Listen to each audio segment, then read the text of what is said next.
বিএনপির নেতাকর্মীদেরকে নিয়ন্ত্রণ করতে হবে। যদি নিয়ন্ত্রণ না করা হয় তাহলে ভয়াবহ পরিস্থিতি হবে বলে জানিয়েছেন ব্যারিস্টার রুমি ফারহানা। পরিণতি ভয়াবহ হবে।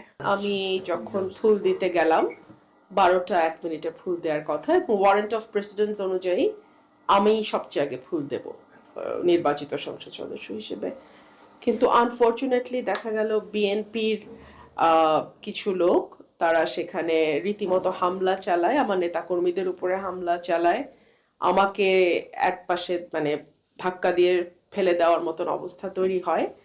আমি এটুকুই বলবো যে দীর্ঘ 17 বছর পর বিএনপি রাষ্ট্র পরিচালনার দায়িত্বে এসছে। বিএনপি যদি তার নেতাকর্মীদেরকে লোকাল লেভেলে কন্ট্রোল না করে এখনই, এর পরিণতি ভয়াবহ রকম হবে। এবং যেহেতু দীর্ঘ 15 বছর একটা লম্বা সময় বিএনপির নেতাকর্মীরা নানানভাবে চাপে ছিল, লুকিয়ে থাকতে বাধ্য হয়েছে, তারা যখন এরকম একটা ভয়ঙ্কর হিংস্রতা নিয়ে পলিটিক্যাল পদের ব্যবহার করার চেষ্টা করে, এটা আমার মনে হয় দলের উঁচু পর্যায় থেকে বিষয়টি মনিটর করা এবং তাৎক্ষণিক ব্যবস্থা নেওয়া না হলে এটা দলের জন্য ভীষণ ক্ষতিকর হবে এবং সরকারের ভাবমূর্তিও ক্ষুণ্ণ হবে। সরকার মাত্রই এসছে, আমি আশা করব যে বিএনপি সরকার এবং দল হিসেবে এই ধরনের উচ্ছৃঙ্খল নেতা কর্মীদের ব্যাপারে তড়িৎ ব্যবস্থা নেবে। আমার একজন কর্মীকে কিভাবে মেরেছে আপনারা একটু পরেই দেখাবেন। পীযূষ দা আমাদের সাংবাদিক ভাই, ওনাকে রক্তাক্ত করে ফেলেছে। বিএনপিকে এখনই যদি নিজেদের কন্ট্রোল না করে বিএনপি, এর পরিণতি ভয়াবহ হবে, আমি এটুকুই বলবো।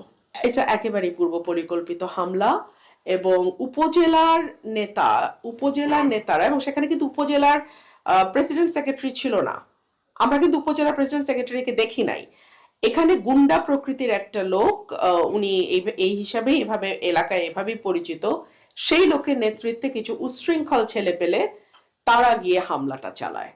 এটা তো ওদের একটা পরাজয়, মেনে নেওয়ার কষ্ট আছে। আমি এখান থেকে স্বতন্ত্র জিতে গেছি, ওনারা কোটি কোটি টাকার লেনদেন করেও পারেন নাই, ব্যালট স্টাফ করেছেন, ওনার ছেলে সেনাবাহিনীতে আছে, সেই পরিচয় ব্যবহার করে নানানভাবে চেষ্টা করেছেন, কাজ হয় নাই। সো এইসব নানান আছে। তো একেবারেই ভালনারেবল, আইন শৃঙ্খলা পরিস্থিতির নাজুক। আমি দেখলাম পুলিশ চেষ্টা করেছে। আর দেখুন, যখন সরকারি দলের নেতাকর্মীরা এরকম ভয়াবহভাবে তাণ্ডব চালায়, তখন আসলে 5-10 জন পুলিশ কিন্তু সেটা কন্ট্রোল করতে পারে না, চাইলেও পারবে না। সো এটা খুব মানে একটা ভয়াবহ পরিস্থিতি তৈরি হচ্ছে। আমি মামলা করে চেয়েছি, সার্টেনলি বিচার চাই। আরে বিচার চাই মানে বিচার করব, বিচার চাবো মানে